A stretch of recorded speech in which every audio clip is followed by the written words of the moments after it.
The only people who don't want to disclose the truth are people with something to hide. Those promises before. Now keep in mind, Governor Romney lives just a few miles south of here in the state of Massachusetts. Love Massachusetts.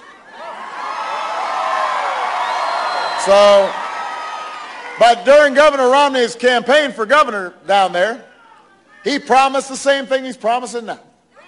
Said he'd fight for jobs and middle-class families. But once he took office, he pushed through a tax cut that overwhelmingly benefited 278 of the wealthiest families in the state.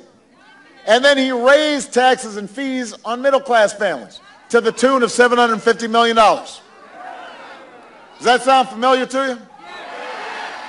Now, when he's asked about this, he says, no, these weren't taxes, these were fees. But keep in mind, there were higher fees to be a barber, higher fees to become a nurse. There were higher fees for gas. There were higher fees for milk. There were higher fees for blind people who needed to get a certificate that they were blind. He raised fees to get a birth certificate, which would have been expensive for me. The only people who don't want to disclose the truth are people with something to hide.